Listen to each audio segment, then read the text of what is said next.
Hello, my name is Grace Sarf and I'm a certified reflexologist and acupressurist. Today I will show you what I do if you have problems on your digestive system. This is your whole area for your digestive system. So I simply just apply pressure and look for tenderness. That's usually a sign.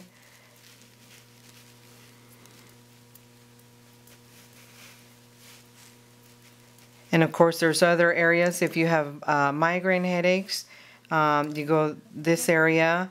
And of course, your lung areas through here, your heart. If you have back problems, your sciatica.